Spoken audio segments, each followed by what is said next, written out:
सफदरजंग का मुगल काल में कितना दबदबा रहा होगा। प्रधानमंत्री का बादशाह के बाद सबसे ज्यादा दबदबा होता है। ओरिजिनल कब्रें नीचे हैं, मिट्टी की कब्रें हैं। यहाँ पर एक प्रतिलिपि बनाई गई है सफेद संगमरमर की। सेम टू सेम यही स्ट्रक्चर ताजमहल के नीचे भी है। जाली बनाई गई है पत्थर की।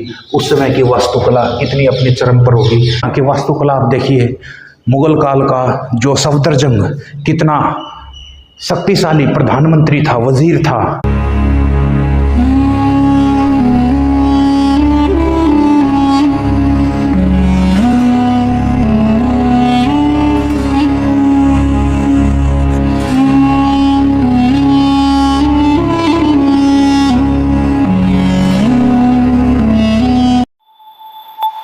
दोस्तों, दिल्ली का बहुत ही खूबसूरत सफदरजंग का मकबरा मुगल वास्तुकला का एक बहुत ही सुंदर उदाहरण है। सफदरजंग का मकबरा। तो मैं इस समय नई दिल्ली में मौजूद हूं और मेरे पीछे आप जो देख रहे हैं वो सफदरजंग का मकबरा है। मकबरे को एक्सप्लोर करने वाले हैं।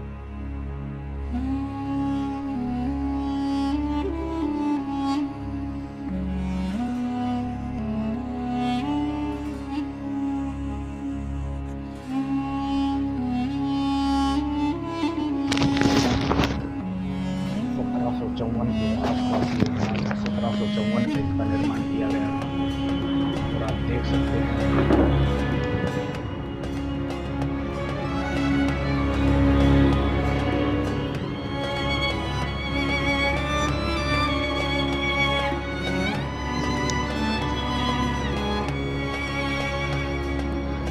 हैं आप बीच में सफ़ेद संगमरमर का यूज़ किया वास्तुकला यहाँ पर देखने को मिलेगी। देख सकते हैं आप कितने सारे मेहराब बने हुए हैं।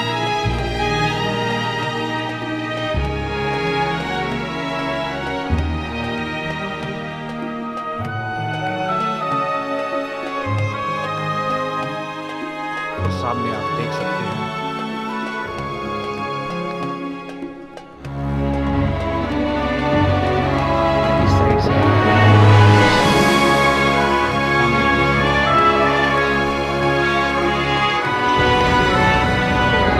आप देख सकते हैं जो सफदरजंग के मकबरे की जो वास्तुकला है, मैं ऐसा फील कर रहा हूँ जैसे बादशाह वाली फीलिंग है। ऐसे झरोखे में खड़ा हूँ जैसे यहाँ पर बादशाह खड़े होते थे। तो मुगल काल का वो दौर जिसको मैं महसूस कर सकता हूँ, तो कितनी ही सुंदर इसकी वास्तुकला रही होगी। जब ये चरम पर था भी हम महसूस कर सकते हैं इस जगह को। ऐसी वास्तुकला है जो 1754 का दौर था, उसको आज भी मैं महसूस कर सकता। जंग एक बहुत ही शक्तिशाली व्यक्ति था जो कि मोहम्मद शाह रंगीला के समय में प्रधानमंत्री हुआ करता था। सफदरजंग का मकबरा है वो आप मेरे पीछे देख रहे हैं, और इसके चारों तरफ जो बाग हैं वो मुगल काल के मुगल उद्यान थे। मुगल काल के जो आप बगीचे, जो निशांत बाग, शालीमार गार्डन, या फिर दिल्ली में जो मुगल गार्डन है, तो मुगलों के जो गार्डन थे वो भी बहुत अपने शानदार उस समय में चरम पर थे। लेकिन आज सिर्फ यहाँ पे एक घास है और उसके अलावा कुछ नहीं है, बस सिर्फ पार्क है। लेकिन जब ये उस समय के जब अपने शबाब पर थे तो ये कितने शानदार रहे होंगे। यहाँ पर बीच में एक आप देख सकते हैं बहुत सारे फाउंटेन बनाए गए हैं। एक यहाँ पे बीच में एक तालाब है जो बिल्कुल सफदरजंग के मकबरे के बिल्कुल सामने है। सफदरजंग का मुगल काल में कितना दबदबा रहा होगा। जब ये शानदार मकबरा शुजाउद्दौला ने बनाया है तो मुगल काल में मोहम्मद शाह रंगीला के समय में इस मकबरे का निर्माण उसके बाद किया गया था। मोहम्मद शाह रंगीला के कार्यकाल में ही, हालांकि 1754 में इसका निर्माण शुरू हो गया था। तो कि उस दौर में इसका कितना दबदबा रहा होगा, क्योंकि प्रधानमंत्री का बादशाह के बाद सबसे ज़्यादा दबदबा होता है। तो अवध का नवाब भी ये रहा सफदरजंग, और इसमें सफ़ेद संगमरमर का और लाल बलुआ पत्थर का इसके अंदर यूज़ किया गया है। और एक ताजमहल की जो प्रतिलिपि है वह यहाँ पर उकेरी गई है कि ताजमहल जो प्रेम और सुंदरता का और दुनिया में सबसे खूबसूरत चीज़ है, जो आगरा में ताजमहल है, जो सफ़ेद संगमरमर का उसमें यूज़ किया गया है, उस जैसा कोई नहीं है। अब शुजाउद्दौला के जहन में भी थी कि वो अपने पिता के लिए भी एक ऐसी चीज़ का निर्माण करे जो उसके पिता का दबदबा सफदरजंग का इतना ज़्यादा रहा कि भाई उसको भी याद करे, आने वाले समय में आने वाला दौर उसको याद करे। तो सेम टू सेम ताजमहल की प्रतिलिपि यहाँ पर बनाई गई है। और आप जो देख रहे हैं सफदरजंग का मकबरा, यहाँ पर अब्दुल रहीम खाने खाना के मकबरे से वहाँ से बहुत सारा संगमरमर उखाड़ कर यहाँ पर लगाया गया है सफदरजंग के मकबरे में।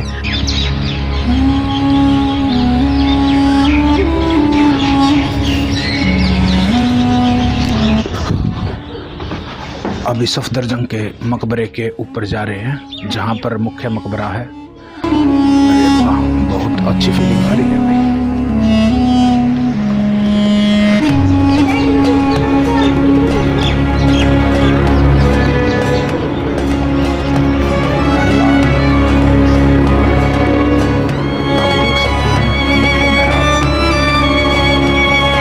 सफदरजंग का मकबरा वहाँ पर जा रहे हैं और आप देख सकते हैं कि जो मुख्य मकबरा है वो कितना शानदार बना हुआ है भाई, अद्भुत है ये अपने आप में नायाब है।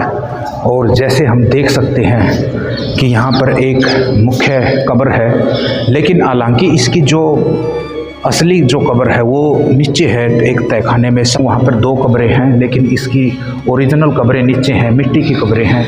यहाँ पर एक प्रतिलिपि बनाई गई है सफ़ेद संगमरमर की। जैसे मैंने बोला था ना कि ये बाहर से ताजमहल की तरह हूबहू दिखता है, इसी तरीके से यहाँ पर जैसे कि मुमताज़ महल की शाहजहाँ की कब्रें है ना आगरा में, ऐसी ही कब्र यहाँ पर बनाई गई है बिल्कुल हूबहू। जैसे हुमायूं टॉम के अंदर हुमायूं की कब्र है, वो भी एक अच्छी मतलब मुग़ल वास्तुकला का सर्वश्रेष्ठ उदाहरण है। ताजमहल से पहले बनी थी, हालांकि उसी की नकल करके ताजमहल बना था, और ताजमहल की नकल करके ये मकबरा बना है सफदरजंग का।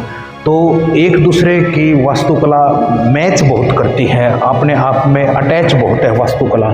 तो आप देख सकते हैं यहाँ पर और भी बहुत सारे, यहाँ पर जैसे ताजमहल में चारों तरफ कक्ष बने हुए हैं ना, गुंबद बने हुए हैं, खाली जगहें बनी हुई हैं, इसी तरीके से यहाँ पे भी आप देख सकते हैं कि जगह बनी हुई हैं। सामने भी आप देख सकते हैं कि यहाँ पर भी सामने भी एक बहुत सारा स्पेस है, बहुत सारी जगह हैं।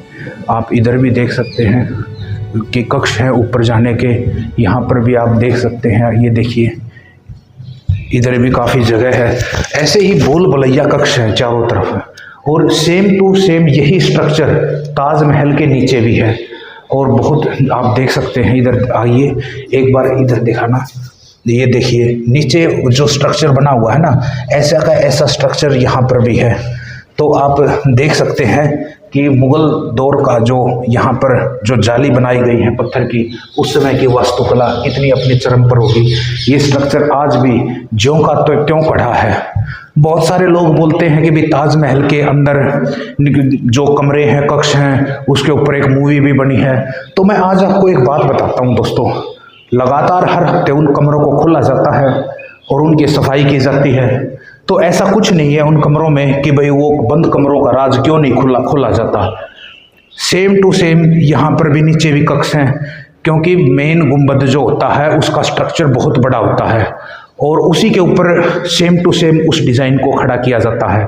तो आप देख सकते हैं यहाँ की वास्तुकला। आप देखिए मुग़ल काल का जो सफदरजंग कितना शक्तिशाली प्रधानमंत्री था, वज़ीर था, जो कि मोहम्मद शाह रंगीला के समय में, मोहम्मद शाह रंगीला के समय के बाद जो दौर था मुग़ल का, जो शक्तिशालीपन, नादिर शाह का आक्रमण हुआ था 1739 में, और उसके बाद मुग़ल दौर लगभग इतना ज़्यादा चरमरा गया था कि वो अपने पतन की तरफ चला गया था। तरफ देखिए एक बार, ऊपर दिखाइए, चारों तरफ से देखिए कितने झरोखे हैं। ऊपर भी पूरा का पूरा एक स्ट्रक्चर है, एक नीचे स्ट्रक्चर है सेम टू सेम, एक ऊपर की तरफ ऐसा ही एक स्ट्रक्चर बनाया गया है, और बीच में मिडल में नीचे ग्राउंड फ्लोर और फर्स्ट फ्लोर। तो हर तरीके से ये बनाया गया है।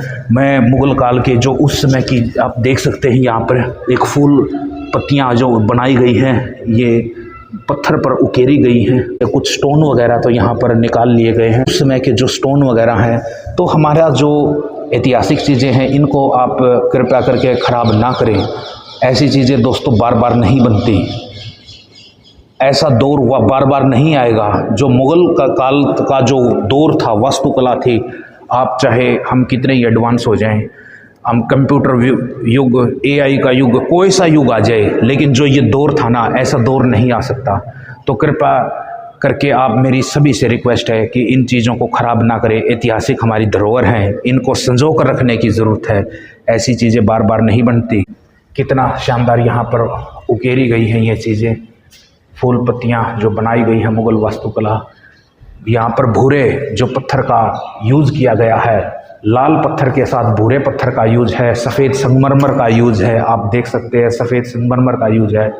जो मुग़ल वास्तुकला आज भी बहुत सारी चीज़ें बयां करती हैं, चीख चीख के ये चीज़ें बोलती हैं कि ये दौर जो था वो सबसे स्वर्णिम दौर था।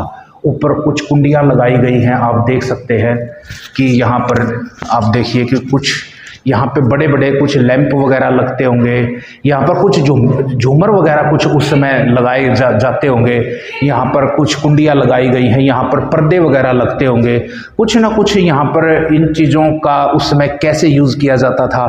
तो मुग़ल काल का जो सबसे स्वर्णिम दौर था वो मैं आज आपको यहाँ पर नई दिल्ली में सफदरजंग के मकबरे से एक्सप्लोर कर रहा हूँ। इन चीज़ों को देख सकते हैं आप। यहाँ पर सफ़ेद संगमरमर का जो ताजमहल में जो पत्थर लगा हुआ, जो ताजमहल में जो पत्थर लगा हुआ है, भूरे और सफ़ेद संगमरमर का, आप यहाँ पे आप देख सकते हैं, कंपैरिजन करके देखिए ये कितना सुंदर लग रहा है। हालांकि बहुत सारे मुग़लों के जितने भी फोर्ट हैं उनके अंदर, आप फोर्टों के अंदर आप लाल बलुआ पत्थर का यूज़ मिलेंगे, लेकिन सफदरजंग के मकबरे में मैं पहली बार आपको भूरे कलर का जो पत्थर है और सफ़ेद कलर का जो संगमरमर है, उन दोनों का यहाँ पर आपको एक उदाहरण, एक बेजोड़ तरीके से यहाँ पर जो पेश किया गया है वो चीज़ें मैं आपको दिखा रहा हूँ। यहाँ पर जो विंडो हैं, झरोखे हैं, उस समय के ये झरोखे होते थे जो मकबरे के अंदर, जैसे महलों के अंदर झरोखे होते थे ना, तो मकबरे के अंदर भी ये इस तरीके के जो झरोखे बनाए गए हैं। तो सामने नीचे चारों तरफ बाग हैं, जो मुग़ल उद्यान है वो मैंने आपको बताया था ना, किस मकबरे के चारों तरफ मुग़ल उद्यान है, मुग़ल बाग हैं। तो ऐसी अच्छी फीलिंग आ रही है। मकबरे के अंदर भी